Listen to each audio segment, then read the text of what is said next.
اعوذ باللہ من الشیطان الرجیم بسم اللہ الرحمن الرحیم۔ السلام علیکم اسٹوڈنٹس، آج ہم لوگ حدیث نمبر 13 سٹارٹ کریں گے۔ سٹارٹ کرتی ہوں۔ اعوذ باللہ من الشیطان الرجیم بسم اللہ الرحمن الرحیم۔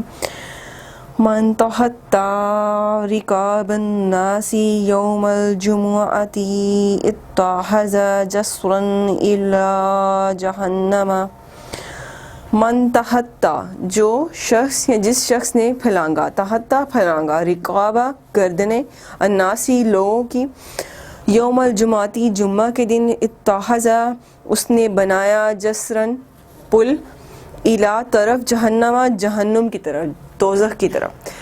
ترجمہ، جو شخص جمعہ کے دن لوگوں کی گردنوں پر پھلانگ کر گیا، گویا اس نے جہنم کی طرف پل بنایا۔ پچھلے ہم لوگوں نے حدیث میں اسٹڈی کیا تھا کہ جو شخص جمعہ کے دن جو ہے وہ اپنے ساتھی کو یہ کہتا ہے کہ خاموش ہو جاؤ، اور جب کہ امام جو ہے وہ امام مسجد جو ہے وہ خطبہ دے رہے ہوں، تو اس نے کیا کیا؟ فضول بات کی، اور اس نے گناہ کی بات کی، اور اس نے اپنے اوپر جو ہے وہ بوجھ ڈال لیا۔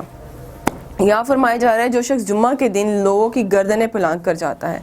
تو گویا وہ جہنم کی طرف پھول بناتا ہے۔ اب اس میں بڑی واضح طور پہ بات ہو رہی ہے، نبی کریم صلی اللہ علیہ وسلم فرمانے کہ ایک ایسا عمل ہے کہ جو اللہ اور اس کے رسول صلی اللہ علیہ وسلم کو سخت ناپسند ہے، اور یہ عمل نہ صرف آداب مجلس اور نظم و ضبط کی جو ہے وہ خلاف ورزی کرتا ہے، بلکہ مسجد اور انسانیت کے جو تقدس یا انسانیت دونوں کے تقدس کو جو ہے وہ پامال کرتا ہے۔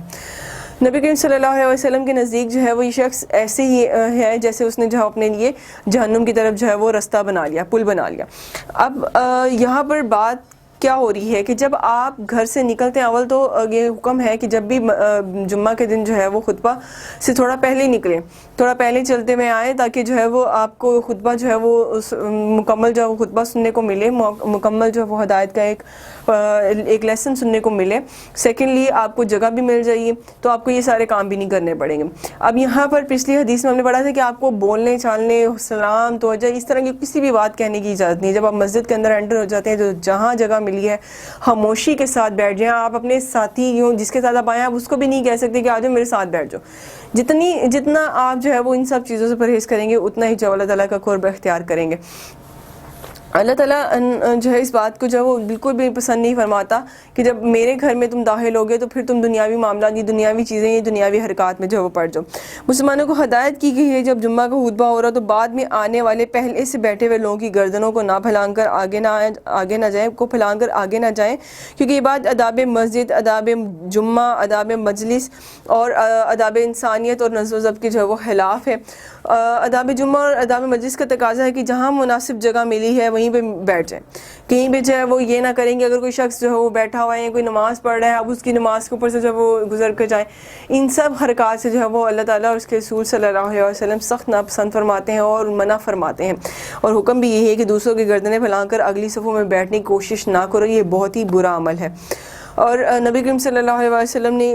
یہاں پر جو ہے وہ دوسروں کے حقوق اور دوسروں کی جو ہے وہ اہمیت ہے، انسانی جو حقوق ہیں اس کو بھی واضح کیا ہے کہ آپ کو حق نہیں پہنچتا کہ آپ دوسرے شخص کو اٹھا کر یا دوسرے شخص کی جگہ پر جو ہے وہ جا کر بیٹھ جاؤ، اس کو جو ہے وہ، اور دو لوگوں کے بیچ میں بھی جا کر بیٹھنے کی اجازت نہیں۔ ہاں اگر کہ مناسب جگہ ہو کہ آپ وہاں پہ بیٹھ سکتے ہیں،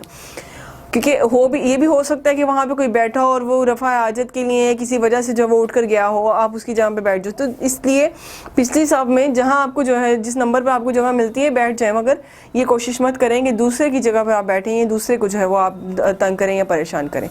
بہرحال یہاں تک یہ حدیث کمپلیٹ ہوئی ہے، انشاءاللہ ہم لوگ نیکسٹ حدیث پڑھیں گے۔ تھینک یو سو مچ، اللہ حافظ۔